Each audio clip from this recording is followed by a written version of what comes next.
Meeting to order.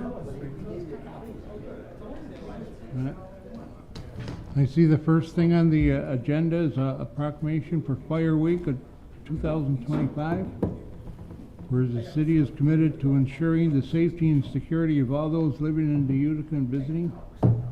Any questions? If not, we'll close this discussion, go on to the next one. Second one is a public hearing, calling for a public hearing for the sale of 1904 Erie Street. The purchase price is $400,000, so there'll be a public hearing on October 15th at the 7 p.m. meeting. Any questions? No? We'll close this and go on to the next one. Again, this is the 1904 Erie Street. The public hearing will be October. We'll put this in committee? Yes. Very good. Any questions? If not, we'll go on to the last piece, which... Should have Mr. Kelly come in at 6. Right. Right. Where is he? Exactly. which looks... Apparently he couldn't come in at 6. Exactly. We'll find out why. His father-in-law died. Okay, so then why is he coming in general? He could've came to another meeting. And he called me and said 6 o'clock was good. What would I do? Exactly. So let's debate that now. Oh, he did? Let's debate that now. So who do you ask to come in for? Can we take a hand raise on why he's here at 7 and not at 6? Pardon? Because he didn't. He emailed me That's why you didn't hear. asking me if he could come in and speak with the council. Yes. I then said, we could do this meeting, but I have to check with the council to see if 6 or 7 o'clock works. He then said, 6 or 7 works, you let me So know. the council president canceled the 7 o'clock meeting, which is technically considered his meeting. Somehow, some way it got rescheduled for 7. I called Bob, I spoke Yeah. with Bob, I got his approval for 6. Mr. Haley said it was fine, then 6 was canceled. And listen, we're not. It's not you, but at the end of the day, this all started at a harbor meeting when he asked me if he could come and speak to us. But And I told him, what you should do is call the clerk and set up a meeting, okay? And we talked about it here too. We said 6 o'clock So, did you is, get asked for 7? no. Did you get asked for 7? Did you get asked for 7?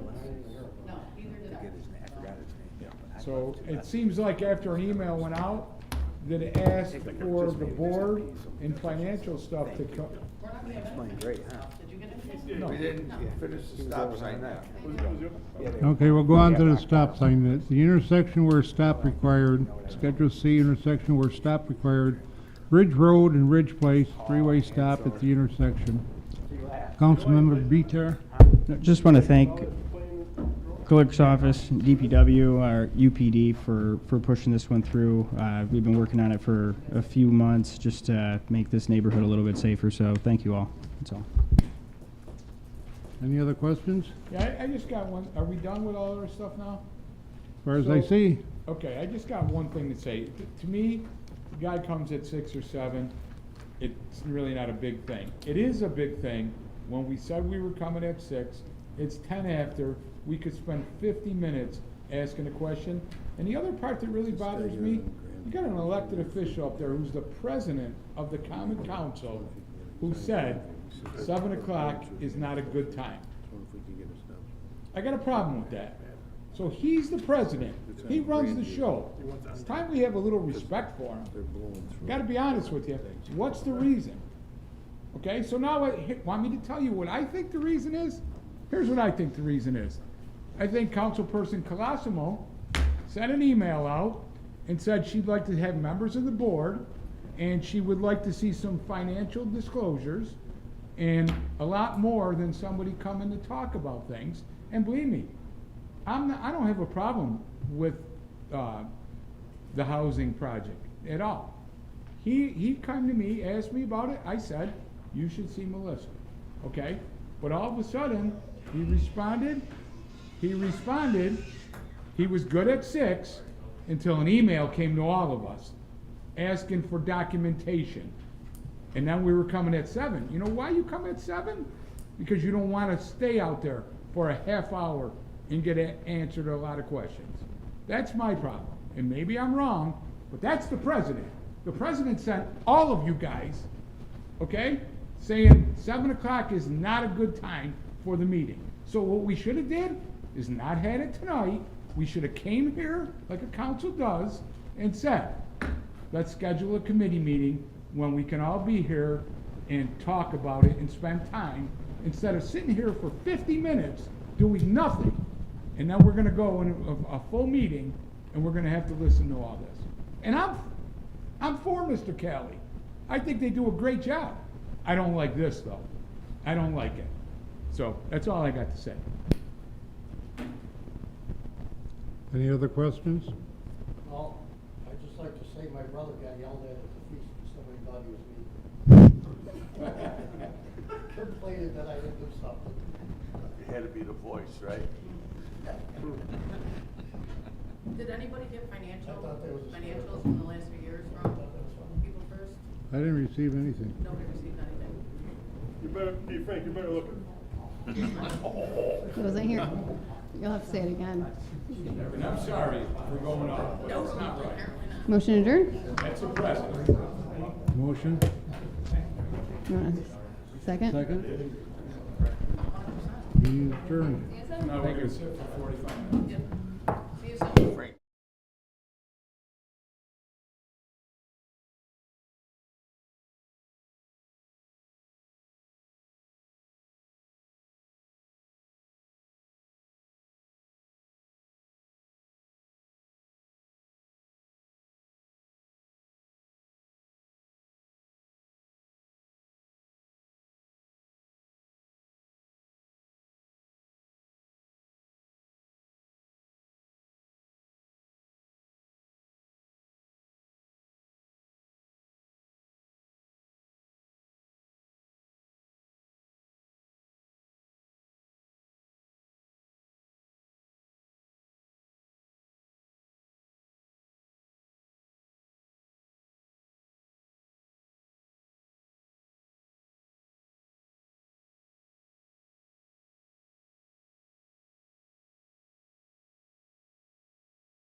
Members, please take your seats.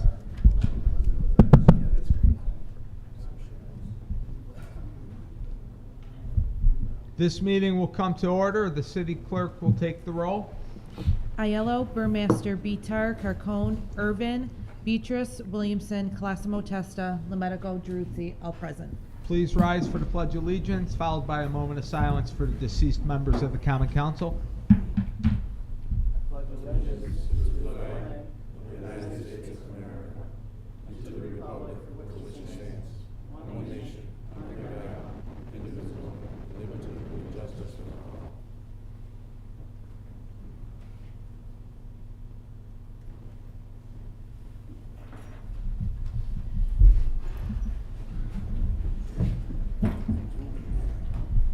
Is there a motion and a second to dispense the reading of minutes from the previous meeting? Motion? Thank you.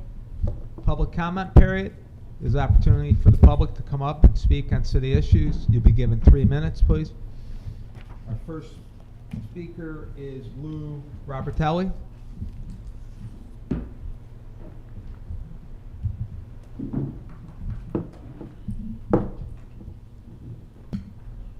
Lou, the Common Council has provided you a copy of Section 3244 Public Comment Period. Are you in agreement? Yes, Thank you, Lou.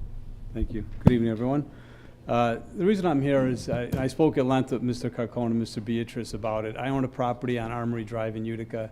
The neighbor next to me, the property is just being run down, not taken care of. I went to codes with it. There is a process been started. The concern I have is just seems to have come to a grinding halt. I don't know what's going on any further with it, so I'm trying to see if we can't get some action toward this property.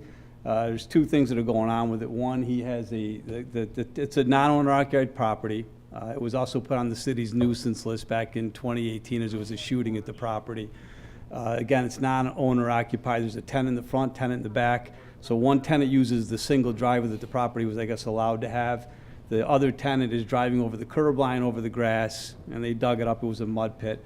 And actually, I apologize, Melissa was nice enough to put pictures out of the property. You should all have pictures of what I'm talking about. You'll see the mud driveway. And then after codes sent the owner a letter to repair the driveway, there's pictures of what the repair looks like. It did not meet the city of Utica's requirements. It's a crushed stone driveway. So now, instead of having mud and water in the street, which I had for over a year, and you can see the pictures of that also, we now have crushed stone, which is just being dragged into the road, so there's all stones in the road. Mr. Phillips tells me that basically it could come to a grinding halt if it gets into the courts, further enforcement, whatever that might be. Again, I don't understand that part of it. I'm here asking the city if we can somehow, I understand there's hundreds of these properties in the city. I get that. But when you have a resident who's coming to you with a concern about one of them, I hope the city could step up and say, hey, let's see what we can do to fix the problem here. Armory Drive has a lot of pride of ownership people on that street. This person is bringing the value down. The house just looks run down and tired, and I don't think it's correct. And I'll tell you right now, if I were to go to sell my home, one of two things would happen. A potential buyer would walk my property, see that property, and there's pictures of the back of the house and the weeds that are growing, everything else, and would probably say, if we purchase this person's property, we're gonna have to invest in a fence. Or worst case scenario, they're gonna look at that property and say, you know what? I'm not comfortable with the neighbors that are living here. I don't think we're buying this home. So he's affecting me, and I know the house is run down.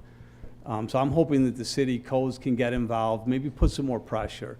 The last email I had from Mr. Phillips was August 8th. It sounds like it's come to a grinding halt. He tells me about enforcement, going to the courts, a judge making a final decision.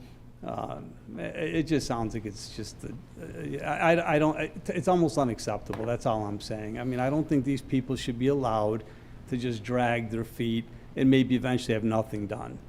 And then the last thing I'll say, which I'm waiting to see when the snow flies, because it looks like nothing will be done with this driveway. When the snow flies, if you can see from the picture, that's my lawn right next door. These stones are gonna get shoveled onto my lawn, or worst case scenario, if they use a snow blower, they'll be throwing rocks against my house, maybe through one of my windows, who the heck knows, because they really don't care too much. They just kind of do what they have to do. Again, no issues with the tenants. The tenants are very respectful. No concerns there. It's not their property, so they don't care about anything else. They drive in, go to bed, and get up the next morning. The homeowner just neglects the property. So again, I'm hoping it's already in codes. Mr. Phillips has a bunch of emails. I think I've done 18 emails with him. But again, it's just, I'd like to see something be done with the driveway, something done with the property in general. That's my ask, if the city can hopefully step up and do something. And so Mr. Beatrice and Mr. Carcone, I've talked at length with them, so I'll reach out further after that. Thank you. All right, thank you. Next speaker, Carolyn Elise.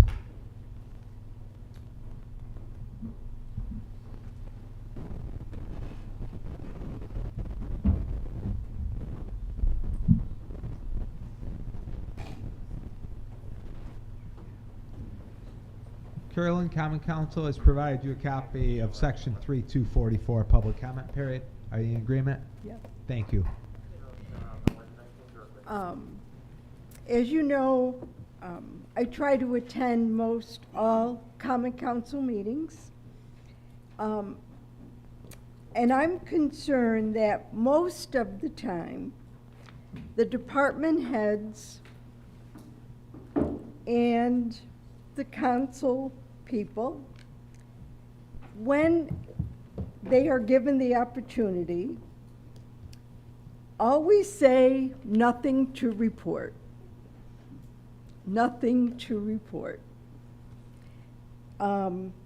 Surely you've done something that you've assisted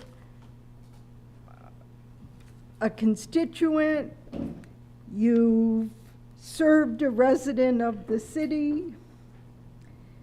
Maybe the fire department could tell us how many calls they had in the last 2 weeks. Same for the police department. Tell us something that you're doing. And I don't know, throw us a bone. I think the taxpayers deserve better than nothing to report. So I hope you hear me. Thank you.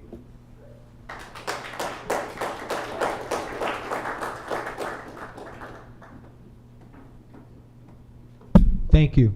Next speaker, Daniel Correa.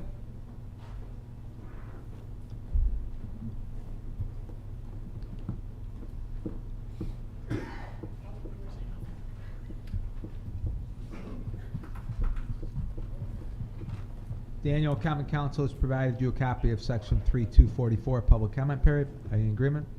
Just say yeah. Yes. Thank you. Okay. I'm really hoping I'm in the right place for this. I live in North Utica by Walmart on Lorraine Ave. I work for the school. There used to be a bus stop right across the street from my house, directly across the street from my house, 20 feet from my front door. And my neighbors in that area, there is, and this is not against anybody's political views, there's a lot of Trump flags in my area. And, you know, I'm a person of color, and we know how that goes generally. My neighbors started coming outside the house as I'm waiting for the bus to go to work, coming at me, "You nigger, you can't wait for the bus here, blah, blah, blah." Then they started calling the bus station, complaining, and having the bus stops taken down in my neighborhood, one at a time. It started with Lorraine and Spruce, then up the street, I forget the name of that one, then down at the bottom of the street on Lorraine and River Road. As I'm catching the bus in different spots, my neighbors are calling and complaining about me catching the bus. I'm just trying to get to work. I'm not fighting with my neighbors. I let them call me nigger. Like, well, I didn't let them. I told them, leave me alone. I'm a free black man in America. But I didn't contact the police. I didn't try to fight nobody, nothing. I just want to get to work. And now we've gotten to a point where all the bus stops in my area have been taken down, and I have to walk 10 to 12 blocks to go catch a bus. And I have really bad asthma.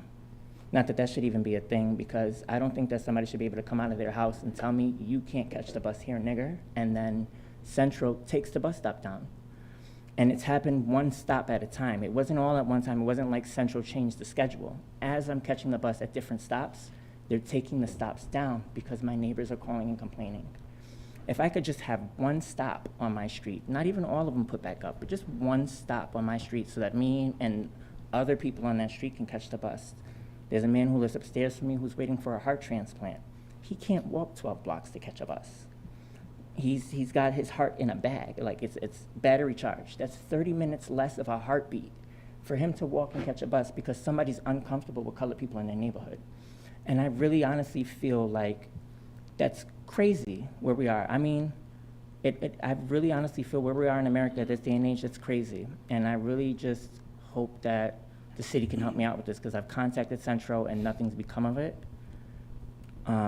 Again, I hope I'm in the right place for this, and I hope that the city can help me with this, but with that, I yield.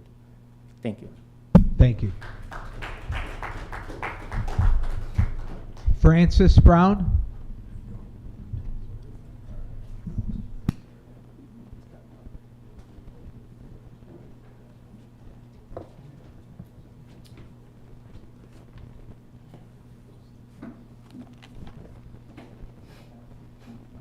Oh, yeah, public comment period, section 3244. Are you in agreement? Yes, sir. Thank you, Francis. Downtown Revitalization Initiative is being aimed at the Greater Brewery District.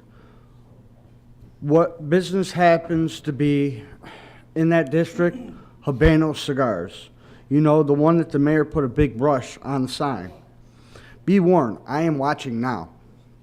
Just like ERM Properties Management LLC, that according to the Department of State, public inquiry does not exist. That is who allegedly owns that building. Again, if the council would just pass the local law registration and posting of owner's information, the city and the public would know the true owners. Just because it is a hidden LLC does not mean I will find the truth. Other LLCs to be on the watch out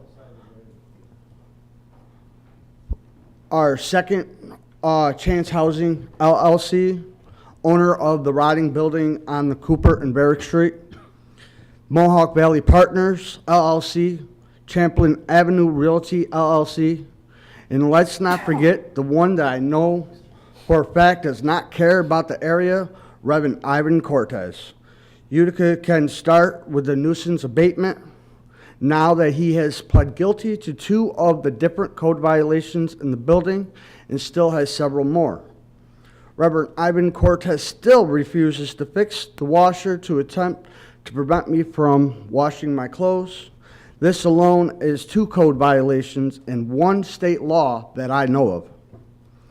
Back to the DRI.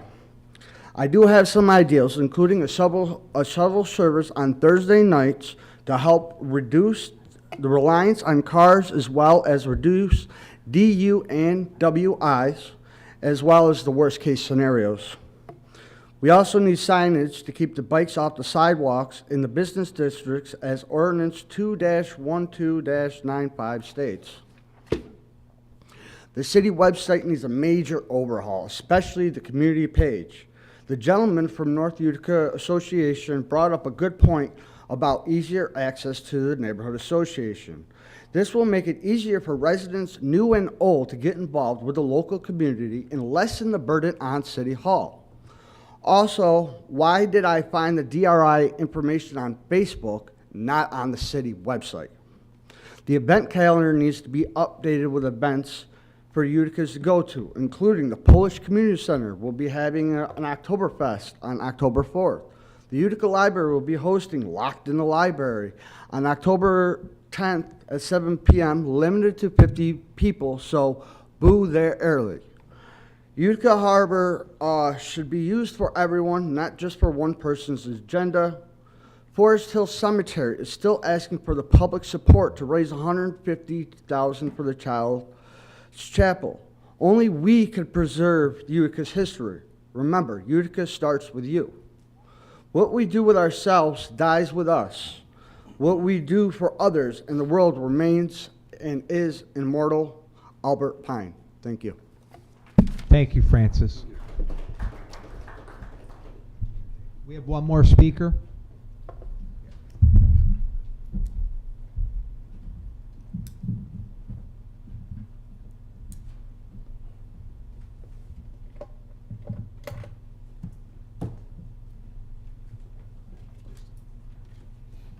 My name is Eugene Henderson.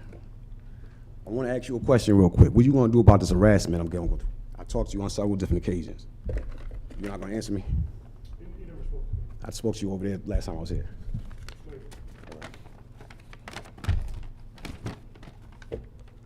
I am writing to, this is a formal complaint I had wrote to the mayor. I wrote to the mayor on 2 different occasions, and he has refused to respond back. This is my 3rd time writing to him. I am writing to you once again to express my deep concerns of an outrage regarding an ongoing harassment that I, along with my family, has been subjected to members of the has been subjected to by the Utica Police Department. I previously submitted a written complaint to the Utica police officers, the Utica Police Department. To my disappointment, I have not received any response. This lack of acknowledgement only adds to the scene of neglect and justice that my family and I are experiencing. I'm kind of nervous right now. For over 5 months, the Utica police have been harassing me. Officer Fulton. I have videos, several videos. I have told my public defender, nobody don't want to help me and my family out. We have said it's the same officer. He uses other officers in correlation to lock me up. His name is Fulton. He's black. He's bald-headed. You can't give names. Oh, sorry. Okay. He has locked me up on several different occasions. Several different occasions. The judge be dismissing his cases. He's locking me up. He having other officers lock me up. He having female officers lock me up. That's not supposed to be detaining me or touching me. I was never under arrest. He had a female detain me and lock me up.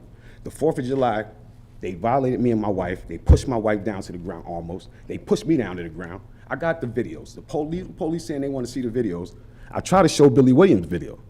He's called up, he froze up in the corner. He's like, I don't want to see the video, I don't want to see the video. Sorry, again.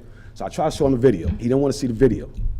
So then the other officer come to my house. Oh, I heard you got videos, this, that, and the third. I'm like, yeah, this, that, and the third. They want my video so bad, they on Facebook. And a lot of people in Utica got this video. But the Utica police want this video from me so bad, that means y'all have no footage. How am I gonna get help with this? Y'all harassing my son now. My son is 16 years old, has no record, do good in school. Yes, I have a record. But my kids are good. My wife is good. She works hard. We need help with y'all. Y'all harassing us too much, and it's becoming too much. It's following to my kids now. My kid is in Proctor School, do excellent. My other kid, 14, he's in school, he do excellent. My kids do good, man. I'm a criminal, but I have not been committing no crime. I've been being set up constantly by the Utica police. Constantly. I'm constantly being harassed by them. The officer came to my house the other night, and he's in all of my complaints. And he's gonna tell me I had to get out my house and call 911. And he's talking like, well, ain't no police officer gonna come on. The only police officer gonna, I don't wanna deal with you. I don't feel safe around you. You have locked me up on several different occasions. You have threatened me. You have put a taser in my face for no reason. Can I please get some help, please? Please, please, can we please get some help? What are you looking for? Leave us alone, the harassment, please. If I commit a crime, I will admit to my crime and I will do my time with no problem. You're welcome to come down and meet with us. Y'all been saying this for 2 months. Y'all been giving me the runaround. Well, he's The saying, mayor don't he's respond? saying it right now, so. All right, yeah, but I'm gonna come down there, it's gonna be the same. Is it gonna be the same? Billy Williams telling me, I'm sorry for the names. Every officer keep telling me the same thing. We want to see your video, we want to see the video, we want to see the video. So all my complaints, I want to see all y'all video, y'all footage. But y'all saying, oh, we want to see your video. So that means y'all You're have gonna no have footage. to finish up, but. All right, I know for a fact the police had turned their cameras off. Because when they was punching me and hitting me in that truck, one of the officers said, turn your camera off. And when we got to the police station, none of them had their cameras on. So I'm done with this, but you please help me and my family, please. You're welcome to come down and meet with us. That means no. That means no. We do have a guest speaker tonight. We have Robert Calley, Executive Director of People First, will be joining us. Mr. Calley will answer any questions or concerns relative to the recently completed Chancellor Broad redevelopment project. Mr. President, just for clarification for the record, I have no questions for Mr. Calley. However, I did request that he did come to a committee meeting because, again, this is not the time for an actual meeting for open discussion on a guest speaker. So if you can, at a meeting in the next couple of weeks, we hope that you can come and I ask for financial disclosures, everything else along with that data. So if you can, in the next couple of weeks, I hope you can come to a meeting. Sure. Thank you. I don't recall receiving anything with regards to financial disclosures. I know you submitted something to us I did. a long time ago, and I submitted Well, that was that the documentation. that was the FOIL that I put in years ago. But In the last email that was forwarded to you, I did request financials for the last 3 years, who's on the board, for them to come and speak with us, and so on and so forth. But if you didn't receive that, I apologize. If you send it back to me, we'll Yeah, I'll definitely send it respond. back to you. That'd be great. Thank you. Appreciate it. Good evening. Yeah, go ahead, Mr. Kelly. Good evening, and President Giroux, distinguished members of the Common Council, City Clerk Shortino, Judge Carroll, it's always a pleasure to see you. Members of the community, my name is Bob Calley. I have the privilege of serving as the Executive Director of People First. My sole purpose here is to address any and all questions, concerns, or issues that anybody may have as it relates to our recently completed Chancellor Broad project, wherein we spent $100 million for 2 sites. One site is an 89,000 square foot building called Chancellor Apartments. It has 93 units in it. We got rehabbed the entire building. It was originally built in the 1970s. We applied through New York State for funding for this initiative. These initiative funding awards are extremely competitive. We collaborated with the Common Council and the city administration as it relates to this project. The second component was the conversion of a 93,000 square foot warehouse known as Broad Street Warehouse. We converted into 74 units of affordable housing. Between those 2 projects, we have spent approximately $318 per square foot relative to the renovation of Chancellor, and $408 per square foot as it relates to the renovation and conversion of the warehouse. I know that people have questioned whether or not that's good stewardship with regards to the expenditure of funds. If you know housing silos and housing awards, as I indicated, they're very, very competitive in nature. Communities throughout the state are utilizing these funding silos that have been established by the state of New York to increase their housing stock, convert old, antiquated, and in some instances, functionally obsolescent housing into viable housing initiatives. This was not our first foray into the low-income housing tax credit projects. Our first project was built back in 2017. It's called Roosevelt Residences. It was a $15 million low-income housing tax credit project wherein we built 25 two-family residents on a scattered site basis in Cornhill. Quite frankly, when we did it, people said we weren't going to be successful. As a result of that initiative, we received over 700 pre-applications and over 500 actual housing applications. And as we sit here today, that initiative has a 4 to 5 year waiting list. People say, well, what besides financially, what is the impact to the community? Well, if you went to the Roosevelt Residence site when I did back in 2015 when we started, and asked me what I saw, I would have said to you I saw blight and despair. What I see today is hope and opportunity. These projects are more than just bricks and mortar. They impact people's mindsets and mentalities. They create hope, optimism, and opportunity. At Roosevelt Residences, people are reinvesting money into the neighborhood. People are buying the homes in close proximity to Roosevelt Residences. Assessments have increased. Market values have increased. So it has had a wide range, of impacts upon this community. And the same thing holds true with regards to Chancellor Broad. These initiatives are in fact catalysts. You know, we believe in 3 basic philosophical tenets when it comes to being a developer in this community. 1, housing is a cornerstone of a community. 2, a stable life starts with stable housing. And 3, that all of us have a humanitarian responsibility, I would in fact call it a duty, to help fellow human beings who are in need. And these projects accomplish those three tenets. We have the good fortune of being on the precipice of 2 additional low-income housing tax credit projects in this community. One is called Impact Cornhill, which will encompass 2 sites, one on Nielsen and James, the other between West and Miller Street. The West and Miller Street will have 78 residential units.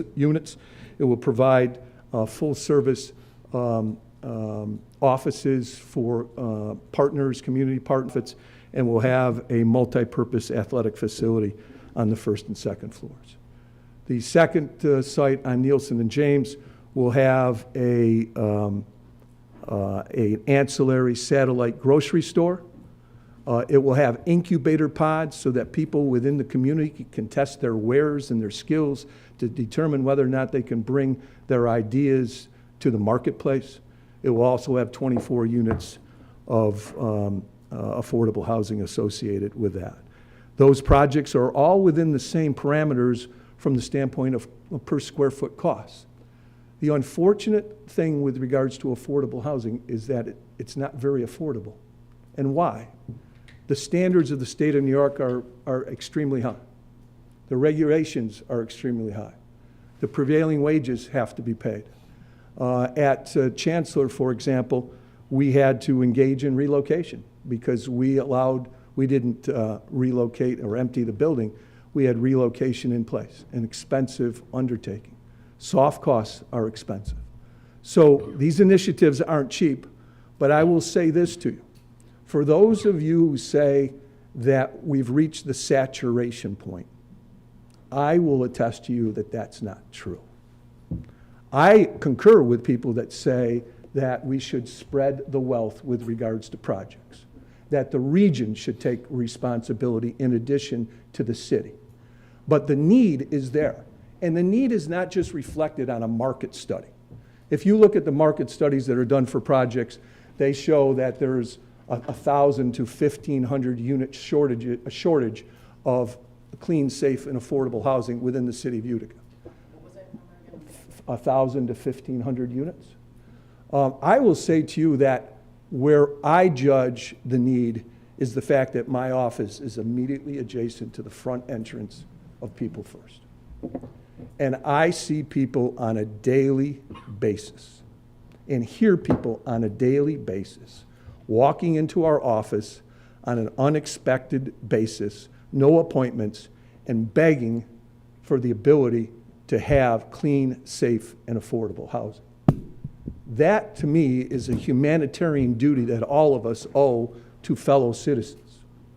These people aren't transplants that are coming from New York City or from outlying areas. These are our residents. These are members of our community. And as such, we believe that we have a responsibility to them. And we believe that we can serve their needs as it relates to that. We're also aware of the fact that 50% of the people that live in this community are renters and approximately 50% are homeowners. And so what are we doing with regards to the home ownership potential? We have engaged in 3 home ownership initiatives over the course of the past 15 years. One was part of our Hope 6 initiative in the northern quadrant of Cornhill. Very successful.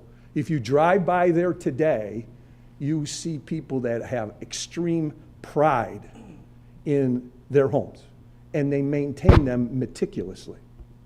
The second initiative was that we built 6 home ownership units on Oak Street in the city of Utica. And we had overwhelming response and need as it pertains to home ownership opportunities. And the last was the former Lincoln School site. We built 6 home ownership units there. And the problem has been that until recently, there weren't funding silos that allowed you to access funds to initiate home ownership opportunities. That is no longer the case, ladies and gentlemen. The state of New York has initiated a program called AHOP, Affordable Housing Opportunity Program. AHOP provides assistance to communities through entities such as People First for purposes of creating home ownership programs and initiatives within a community. We intend to apply for an AHOP grant because we're aware of the fact that there is a need for home ownership, and we would like to serve as a conduit to meet that need within this community. And the last thing I'll say to you is this, is that, we also see a need for housing in general. So just before COVID, we contracted to buy a parcel of land behind Parkway Drugs on Albany and Eagle Street. That transaction fell through because of the circumstances that we were in. We renewed that opportunity a year or so ago. And as you can see, if in fact you drive by Albany and Eagle Street, we are in the process of developing a 34-unit rental market rate gated community. No public monies, no government subsidies. We went out and borrowed money through Adirondack Bank, and so we're acting as a private developer.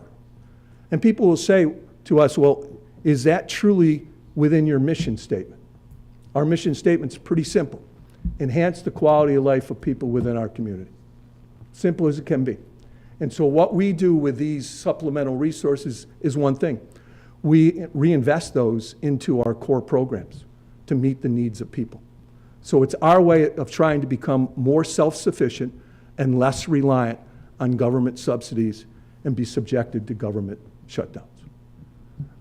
And so the interest level in Eagle's Nest is higher than we ever expected. And we believe it will be another successful venture. No pilots, fully taxable, using local general contractors, subcontractors, suppliers. So our commitment to you, whether or not we're building Chancellor Abroad or whether or not we're building Eagle's Nest, is we buy local. We're not looking to have somebody take money down the thruway or out of state for purposes of projects within this community. So I would venture to guess that over 80% of what we did at Chancellor Broad were utilizing people, resources, suppliers, contractors within a 50-mile range of Utica. And we're committed to that. So, I respect people's perspective. I respect differences of opinion. I value those. But I also have to ensure factual accuracy. So for those people that said we spent $100 million for 45 units, that's not true. For people that we said that we did not use good fiscal stewardship with regards to our projects, if you look at the cost of projects, and we have one that we priced out today through our architect, and it's a building that was ravished by fire at Gilmore Village, and we need to rebuild it. And a local, well-respected contractor gave us a price of $400 per square foot. So the monies that we've spent with regards to these initiatives to date are not out of line with what the marketplace bears for either market rate housing or affordable housing. And these projects take 2 to 3 years. You spend hundreds of thousands of dollars in pre-development expenses without any assurances or promises that they're going to come to fruition. But at the end of the day, we believe that we have a responsibility to do that. We have the responsibility to spend the time, the effort, and the resources so that all of us can create a better community. Thank And just one story. So at Chancellor Broad, we had an opening, and there was a man named Bill, probably my age, so he's elderly. And Bill had a smile on his face at the open house from ear to ear. Did not know Bill, but I introduced myself to Bill at the end of our ribbon cutting. And he said to me, Mr. Calley, I've been in and out of different places, have never really been able to maintain a stable household, but I think I found my home. And 2 weeks later, he came up to me and he said to me, Mr. Calley, I didn't just found my home, I found my castle. So ladies and gentlemen, with all due respect, there are a lot more bills out there, and we have a responsibility to build their castles. Thank you. Thank you. Thank you, Mr. Kelly. Mr. Robert, Jack- yeah, why Jack, don't you I stay have the up floor. there if any of the Please, council way before. members have any questions? Yeah, I mean, I'm gonna be very brief, because Can we again, suspend I would, the rules and no, ask I mean, questions? I don't wanna. I just said it's that, already- yeah. I didn't hear you. It's already 7:30, I mean, there's people here, but very briefly, so just for clarification on the email that you didn't receive, I said in addition to Mr. Kelly coming in, can he please provide financials from People First for the last 3 years? A status and an update on how many apartments have been built and how many people have been rehoused, and how they have increased their housing stock, in those apartments. But I have 3 questions, will be very brief. You said it was $318 per square foot for the rehab of Chancellor. How many square feet did you rehab in that apartment?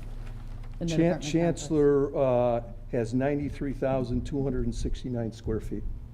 Okay. And the then- construction costs associated with Chancellor were $29.71 million, $318.54 per square feet. Okay, and then the other one was $408 a square foot for the warehouse. How many square feet? 89,247 square feet at Broad Street. Total construction costs of $36.46 million, a per square foot cost of $408.53. Okay, what was the previous one before 318 a square That foot? was- You that said was 93,000 that was square foot. Chancellor. Yeah, but what did you say was the 29.7. original cost of that? I didn't, I'm It sorry, was, the yeah, final cost. $29.71 million in construction costs. In construction costs. Okay, perfect.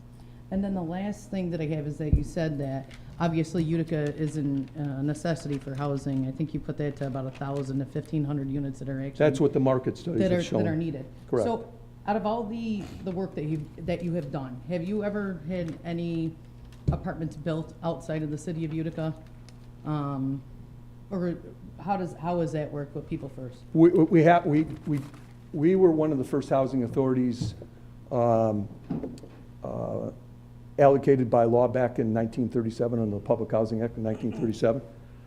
So we have no territorial jurisdiction or limitations or restrictions as to where we could build homes or build units or build developments. But as I stand here today, have we built outside of the city of Utica? The answer is no. Okay, well, you want to know, and I only find that, a little, I guess, of an opinion that Deerfield, I think, is in the middle of building a housing complex, and they're looking at like, I don't know, probably 100, I think it was like 116, 120 something housing units in Deerfield. And people are in an uproar saying that you just need to build inside, what is it? 46. Or 46, yeah, excuse me, I don't remember the exact cost or what it was done, but, I mean, it might be time to start looking outside the city of Utica, because I know that we've done our part as far as building apartment complexes, rehabbing homes, and the one thing I'll get to that is I appreciate you said that you're looking at going back to like that Hope 6 housing, and also, what was it called? It was called the... AHOP, so it's Affordable Home Ownership Program, a funding initiative for home ownership within the state of New And York. Mr. Kelly, you know I didn't vote for the housing project for Chancellor or Broad Street, whatever that $100 million went to, because I thought that it should have been to rehabbing homes. And I know that could have been applied for that prior to that change in one of those affordable housing components of it. But I appreciate you coming to clarify. I hope you can come back and you can explain Sure. a little further, give us the finances happy so that to. we could see everything on paper. Be happy to. Other It's than your not a notes, problem. and we'll go from there. Yeah, And be just happy for the last clarification purpose, who actually rescheduled your meeting for the 7 o'clock meeting tonight? Because I know it wasn't myself, I know it wasn't I was Mr. asked Beatrice, if I had Mr. a Carcone. preference. I was asked if I had a preference. I said I did not. Okay, And so then who scheduled it? I was told to be here at 7 o'clock. I was originally told to be here at 6, and then was told to be here at 7. Okay, so you were told, you didn't ask for the 7 o'clock? I did not. Okay, thank you. I would just, if I could just, for a point of clarification though, just so you're aware. And it's a great question, okay? So I respect the question immensely. But these funding silos that the state creates, they set the criteria. I don't set the criteria. I get that, but I don't set the criteria. We also went through Hope 6, you went through the other ones, and But- you have said that people have went through owner-occupied homes through the development of your municipal housing corporation in itself. And that was one of my biggest arguments when that project was going through for Broad Street and for Chancellor, is that I thought we should be rehabbing individual homes and single-family homes to get people for that owner occupancy. And I respect that, but And those Bob, programs. but we argued that when you first came Yeah. here 2 years ago, and that's something that we'll probably never agree on at that point in time. that But money was invested clarification in. purposes, the funding for Hope 6, the funding for Oak Street, the funding for Lincoln School renovation came from federal funds. They did not come from state funds. But So could the you have- state, until this recent AHOP program, had no initiatives and no funding silos to access for purposes of Could you home have- ownership. Could you have applied for federal funds, though, through your They dried corporation? up as well. So listen, I get it, you're right. You're right that there should be home ownership opportunities. So we're not in disagreement with regards to that. I know And if you- in fact there were monies previously, and we didn't take advantage of that, shame on us. Well, it's crazy. But we because did not have access to funding. I see the argument through some of the people that argue with you now, that work for municipal housing, that are saying that there's not funds for, this type of stuff. And you're telling me that it got dried up in the past few years prior to any new administration coming to now. So, Yeah, I mean, it that's had nothing to do with administrations. I'm not getting into the federal political component of it, but I think that the funds utilizing, the individual ownership was a lot better than. That's right. We have a couple other council members. last We'll go with question. I'll Councilmember have one Ayala. question. Yeah, thank you for coming tonight, Mr. Kelly. Appreciate A lot of my constituents I have a lot of constituents in a lot of apartments throughout the city, and yours are probably the only ones that I get any good reports on of happy, healthy quality of life to live there. My question is, I think there's a lot of confusion of people seem to think that the city invests in these homes, and does the city pay into that? Has a penny come out of the city's pocket to pay for Broad Street or to pay for Chancellor? Indirectly, the answer is yes to that, because there are home dollars that are directed to these initiatives, such as Chancellor Broad, Yep. such as Impact Cornhill. So there are home dollars that the city has allocated towards these initiatives because they see a worthy opportunity to reinvest in the community. Yes. And my last question was, I was looking at, when I was going through our accounting software to look through how much does come from the city, I actually found even more coming from you guys to us through there's an agreement, I believe, with People First a year. Is it about $150,000 that you pay the city? Yeah, we have a long-standing, what they call a cooperation agreement. It's the old nomenclature for essentially a pilot agreement. We're fully a tax-exempt entity. Well, back in I believe it was 1963, if I'm not mistaken, we executed a cooperation agreement with the city of Utica. And so there's a formula that is utilized for determining how much we pay on an annual basis, on a stipend basis, for purposes of services. These projects, Chancellor Broad, Impact Cornhill, we're redeveloping Parkway Gardens, which is the old AMP1. In order to access the funds from the state of New York, you have to have pilot agreements. And so there are pilot agreements in place with regards to these initiatives, because without it, you have no standing to be able to secure the grant. Sure. Well, I thought that was significant, so thank you for coming And tonight. I think the council person asked a really valid question. So how many new units did you infuse into the housing stock in the city of Utica as a result of what we're doing at Parkway Gardens? That's versus It- rehab. What's that? That's versus rehab. Well, So no, you've also removed people and then we brought them back. They had- rehome them. they're- So, I mean, that's what I'm saying, new housing development, not No, what you've we rehabbed on took, previous homes. we took Chancellor, with all due respect, we took Chancellor, and we rehabbed it. And those people are required to come back. How many new, So we had, in Parkway Gardens, which is a project that will start in the first quarter of 2026, we're going to be creating 71 new units of housing in the first phase of that. so what happened to the people that lived there before? For the 28 residents that are being displaced, we put them into we have taken units offline so that we can relocate these people within the same development on site. And then in 15 to 18 months, when this new building is erected, they are guaranteed, as long as they're in good standing, right? They're paying their rent. They're guaranteed to go back in. All relocation expenses with regards to packing these people up, moving their belongings, unpacking their belongings, and then reversing that process is all paid for as part of the project. So there are no direct out-of-pocket relocation expenses incurred, except for the inconvenience, the short-term inconvenience by the people that are being relocated. So we've created with Parkway Gardens, Impact Warren Hill, Chancellor Broad, Eagles Nest, we've infused an additional 374 units into this community over the course of the next 3 or 4 years. I think that's significant, and I think it meets our mission: enhance the quality of life of people.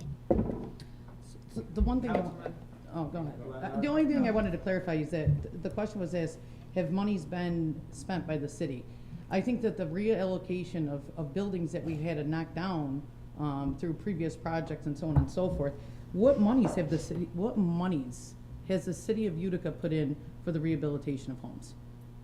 Because that was kind of a confusing question, because I don't ever remember allocating any type of funds throughout our city budget for any housing projects that municipal housing is. That was kind of my point. Or people first. Actually.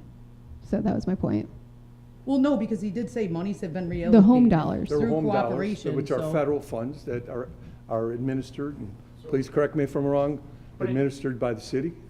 But if I can jump in terms of housing, single-family homes or two-family homes, rehabilitating those homes, we did work with UNHS and ARPA dollars, and I believe the ARPA allocation was upwards of $3 million because of the success of the program. Residential rehab. Yeah. No. Okay, so do any of our city funds from our budget go to anything that People First or any municipal housing project, minus of what you're talking about through the federal funds? I don't believe so, not through the All city. right, that's it, that's all I wanted to clarify. No, we don't receive direct Okay, city funds. that's what I needed to clarify. Councilman Beatrice? Yeah, so, Bob, thanks a lot for coming. I should call you Mr. Kelly, not Bob, when we're on the floor here, but thank you It's because I'm tonight older for than you, coming. Just one of my main questions was what we actually gave the city. So when we come, any of you come in front of us about your projects, we're basically approving you take a building, but the money that you get, if your company did not do their due diligence, somebody else would get that money in the state, correct? Correct. Correct. Okay, and the last thing is that I'd like you to clarify, I've been going to a lot of these forums lately, and I keep hearing about $100,000 chandeliers. I keep hearing about $500 faucets. I like to hear, I hear about a $10,000 pool table. Can you talk to me about those? Absolutely.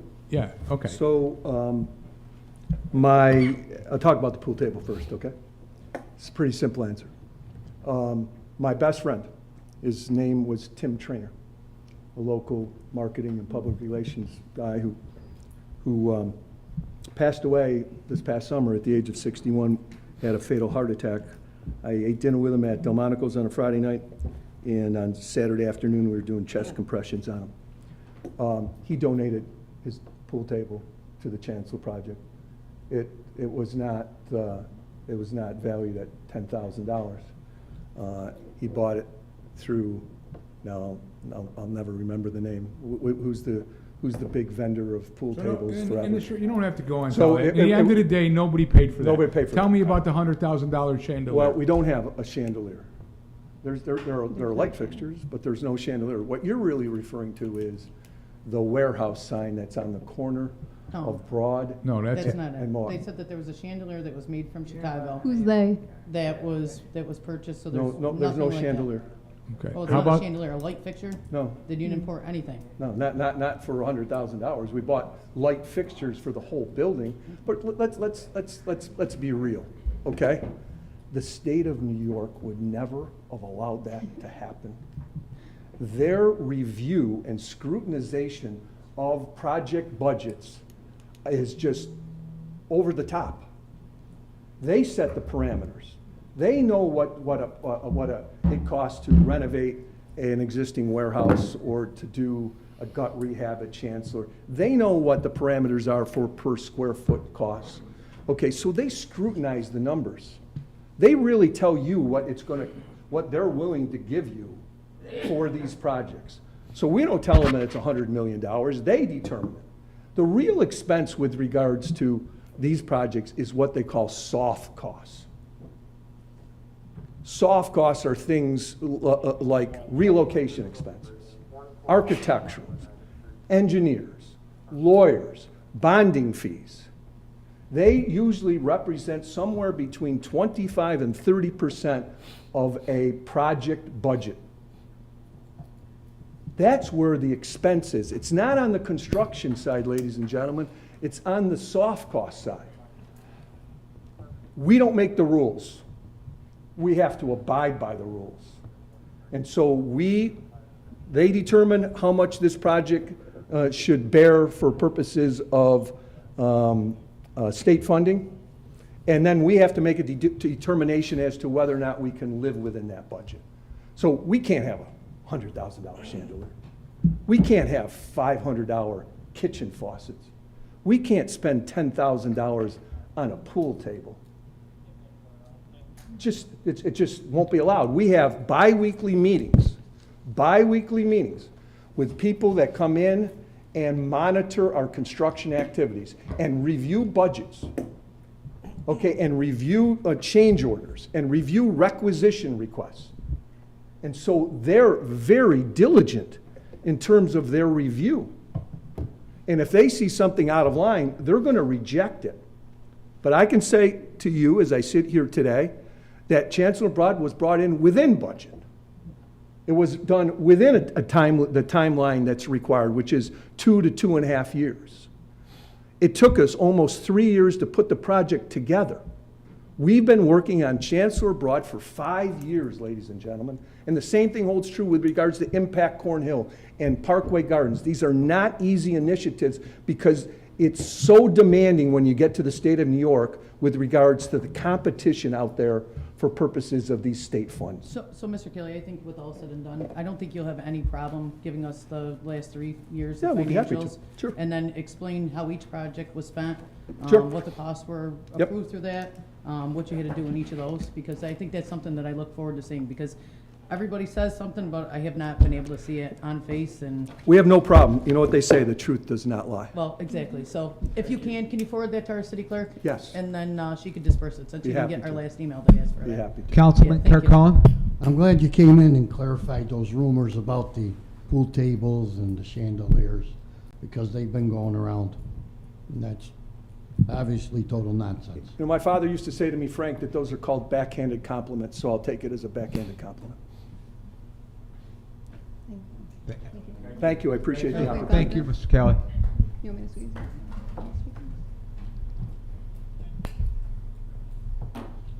Report of city officers. We'll start with Deputy Chief Noonan. Noonan? We're in a tough spot. So with regards to what the woman said, I agree with the fact that we probably should do better reporting. I can only speak for the police department. I think we do a pretty good job on a daily basis of disseminating what we do on social media and on the radio, but that being said, we probably should do better here as well. Stuff top of my head, and in the future we'll prepare more, but since the last meeting, we had a coffee with the cop event at the NIDA Center, which is the former Loretto home, which is the former UFA. Officer Komsky had coffee with some of the residents there and discussed what's going on in the police department. Another incident that occurred that got a lot of attention was the damage at Valley View Golf Course. Just to dispel some rumors that I heard, it wasn't a police officer's child that did it. We made an arrest of an individual through a lot of good police work and video surveillance, and hopefully the courts will make him pay restitution. And then as far as Mr. Henderson, I'm kind of aware of his complaint. It surrounds events that occurred on July 4th. I'd be more than happy to meet with him. I know the chief and I in the past, and I think Mr. Irving can attest to this. We're have an open door. We'll meet with people who have complaints, go over the complaints, go over any incidents or concerns they might have. He has yet to come down, and we can go to him as well, but he's more than welcome to come down and talk about his complaint. And that's all I have. Thank you, Chief. Brian Thomas, Urban Renewal. One of the public speakers mentioned the Downtown Revitalization Initiative application, and I think you probably all saw the announcement from the mayor's office. In addition, there will be another one coming out within the next day or two, I believe, regarding a New York Forward application that will focus on the uptown area. Slightly smaller. That's a $5 million award if successful. The DRI is $10 million. Applications are due November 7th. And there will be plenty of opportunities between now and then to weigh in on the boundaries, the proposed boundaries, as well as potential projects. And I would just make yourselves avail yourselves to those opportunities. Brian, can you actually come present to us the DRI at the next council meeting? Because I've had some people reach out that said they didn't get the opportunity to have any input in the DRI project. Maybe it was just a miscommunication of something, but next Wednesday at, I don't know if the council allows, I mean, it could be at 7 o'clock because apparently we do that now. So whatever time's available for you. At the next meeting, 2 weeks from today? 2 weeks from today. Yeah. Okay, all right, thank you. Marcus Phillips, Okay. Commissioner of Codes. Yeah, so if questions regarding the case at Armory Drive that was brought up in public comment, I'd be glad to talk individually after the meeting. I don't want to say too much about it now because I think there's, without corporation counsel here, because I think that there's legal implications to what I might say, and I don't want to get the city in any trouble. But as far as codes go, you know, we have the same focuses that we usually have this time of year. If you put out trash if you put out green waste on the curb before October 5th, if there's green waste in front of your house, you're gonna be fined and billed for it. Green waste being able to be outside of a container at the curb starts on October 5th. And a day before that can result in a fine. And so that's our concern. And then with the winter, there's more people going into vacant houses. And if you see a vacant house, if you suspect the house is being vacant and it's unsecured and you suspect people are going in there, call codes and we'll try to secure the house. That's it. Thank you. Mark Sokolowski. Just to remind everybody, we are gonna be doing green waste October 5th, bulk. The last couple weeks, we've been having a lot of people allegedly dumping litter, garbage in the West Utica area, Erie Street, Risky Boulevard. We go there as fast as we can, pick it up. Every day we're out blacktopping, picking up everything that's out there. We had flooding last week, we took care of that. And also, the door is always open at the DPW, so anybody can always come down there and see me. You're not gonna forget this face, so anybody wants to come down and hang out, I'm willing to talk to them. That's all. Thank you. Nick Bridenbecker, City Engineer. Yeah, I can put out a clarification. Paving list went out on Facebook.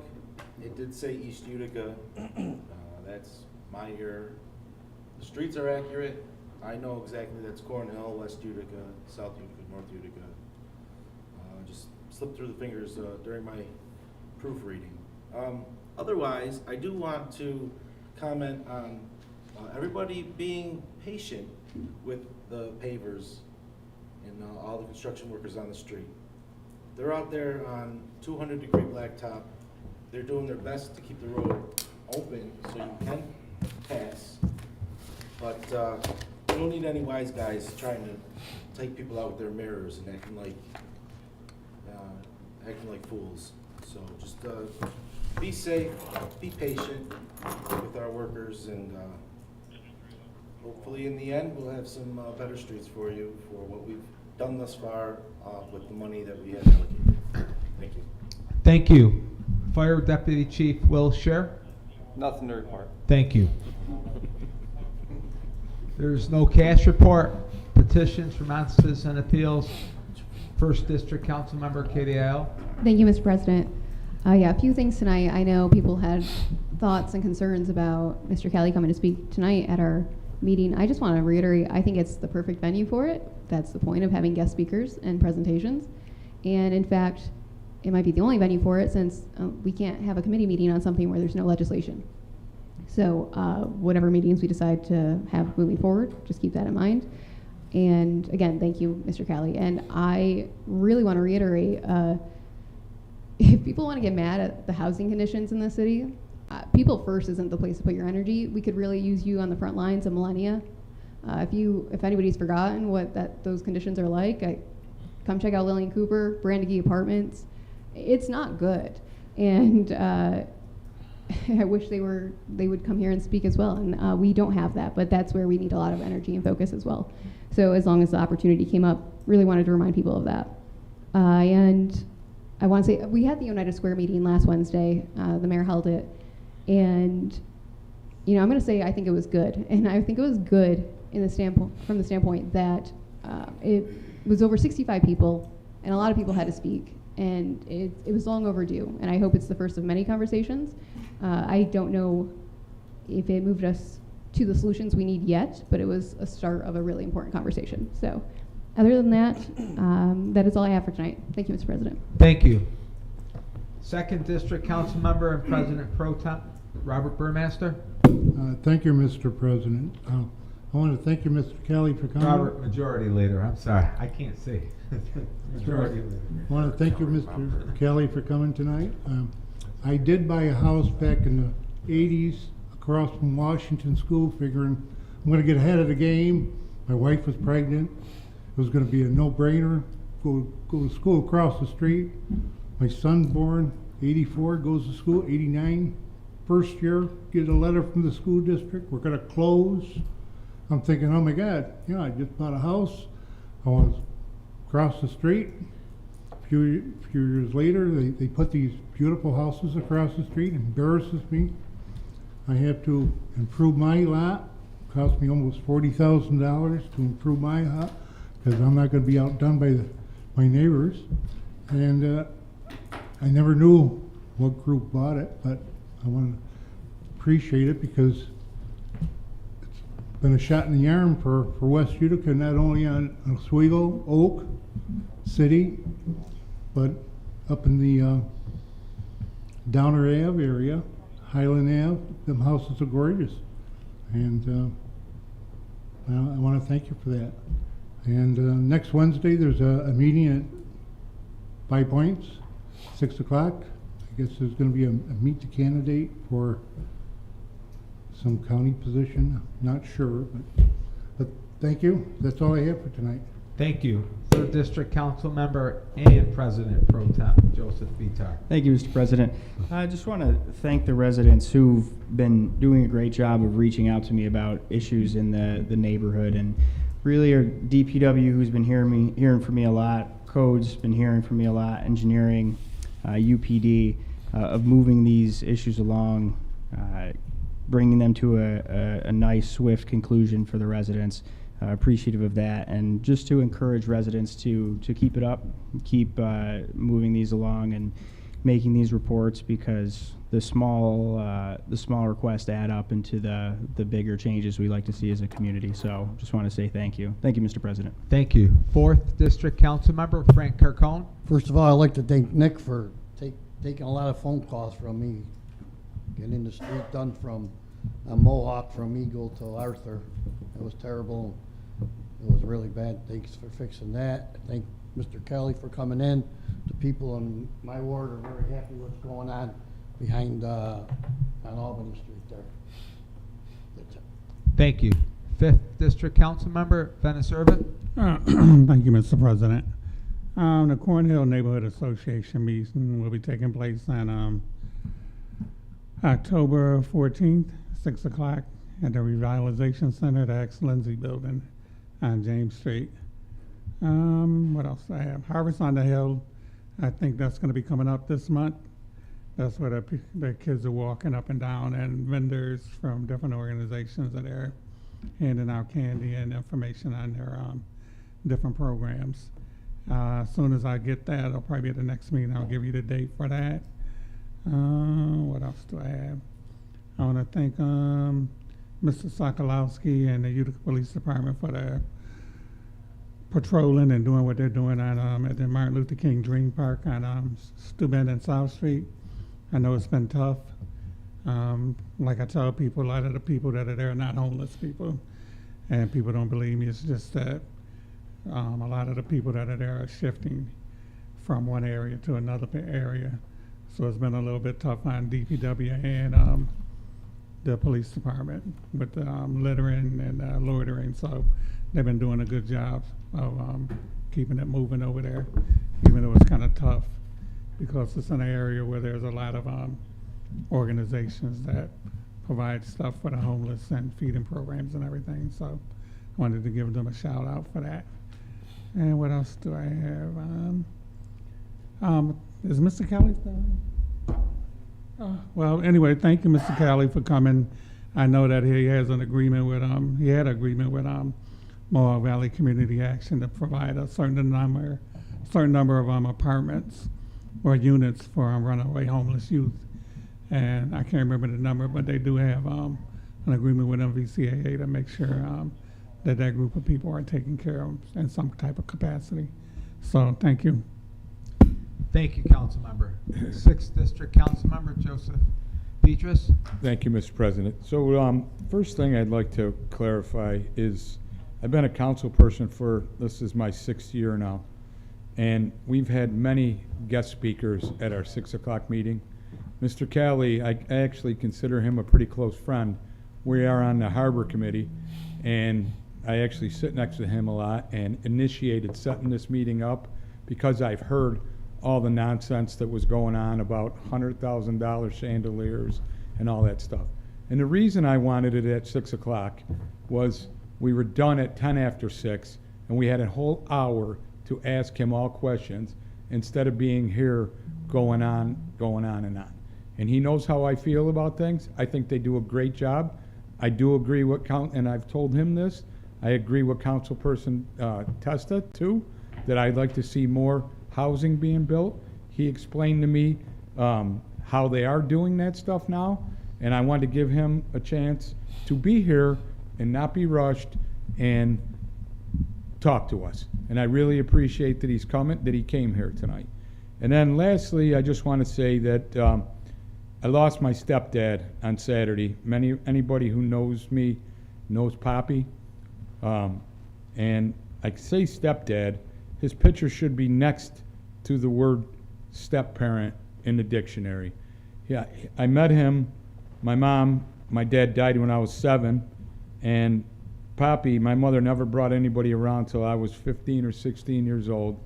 And I would fight with my mother left and right, and Poppy never opened his mouth. He knew enough to shut up, because me and my mom would make up in an hour, and, it would be bad. So I just want to tell you, he's a great guy. I'm not going to ask you to do a moment of silence, but say a prayer for him, because I really do miss him, okay? And thank you very much. I appreciate that. Thank you. Councilmember at Large and Minority Leader Mark Williamson. Thank you, Mr. President. I have nothing. Thank you. Councilmember at Large Jack Lemedical. Thank you, Mr. President. First of all, I'd like to apologize to the council. I received a call from a gentleman's office stating that he wanted to move it to 7. And shame on me for not verifying it with him. So that's on me, and I apologize for that. Mark, I'd like to thank you. The DPW is doing a great job. They took care of that, filling that road on Sherman Drive. Hopefully it's a temporary fix and we can actually dig it out and actually fix the road in that spot there. We'll see, right, Nick? And also, you took care of a couple other issues that I had called you on as well. Other than that, thank you very much. Thank you, Councilmember. Can I have a motion and a second to introduce proposed resolution number 1? Proclamation for Fire Week of 2025, whereas the City of Utica is committed to ensuring the safety and security of all those living in Utica and visiting. Whereas fire remains a serious public safety concern both locally and nationally, and the presence of lithium batteries in many household devices introduce unique fire risks. And whereas most of the electronics used in homes daily, including smartphones, tablets, laptops, power tools, e-bikes, e-scooters, and toys, are powered by lithium batteries, which if misused, damaged, or improperly charged can overheat and start a fire or explode. Whereas residents should follow 3 key calls to action buy only listed products, charge batteries safely, recycle them responsibly to prevent battery-related fires. Whereas lithium batteries store a large amount of energy in a small space, and improper use such as overcharging, using off-brand chargers without safety certification, or exposing batteries to damage can result in fire or explosion. Whereas the proper disposal of recycling of lithium batteries help prevent environmental hazards and reduce fire risks in the home and community. Whereas 2025 Fire Prevention Week theme, Charge into Fire Safety, Lithium Batteries in Your Home, serves to remind us of the importance of using, charging, and recycling lithium batteries safely to reduce the risk of fires in homes and communities. Therefore, be it resolved that the Common Council for the City of Utica do hereby proclaim October 5th through 11th, 2025 as Fire Prevention Week throughout the City of Utica. Your votes, please. 9 yeas adopted. Motion and a second to introduce proposed resolution number 2. Motion. Thank you. Calling for a public hearing on the sale of 1904 Erie Street. Mr. President, I did see a presentation that was submitted from the mayor's office, but if we can we just get a breakdown of what the project is and so on and so forth? Usually we have an attachment of what it's going to look like. For the next meeting? For the next meeting, yeah. No, for the next meeting. Yeah, Brian, I want you to walk upstairs and go get it right now. But if you can, I appreciate that. Thank you. Your votes, please. Yeah. 8 yeas adopted. Okay, I have a motion and a second to introduce proposed ordinance number 3. We're going to commit. Motion to commit. Yep. Second. Anyone opposed? Commit. Okay, I have a motion and second to introduce proposed ordinance number 4. Motion. Thank you. Intersections where stop required, be it ordained that section 216, 358 Schedule C intersection where stop required be amended to include the following: Ridge Road, Ridge Place, 3-way stop at the intersection, be it further ordained that the proper signage be erected. Votes, please.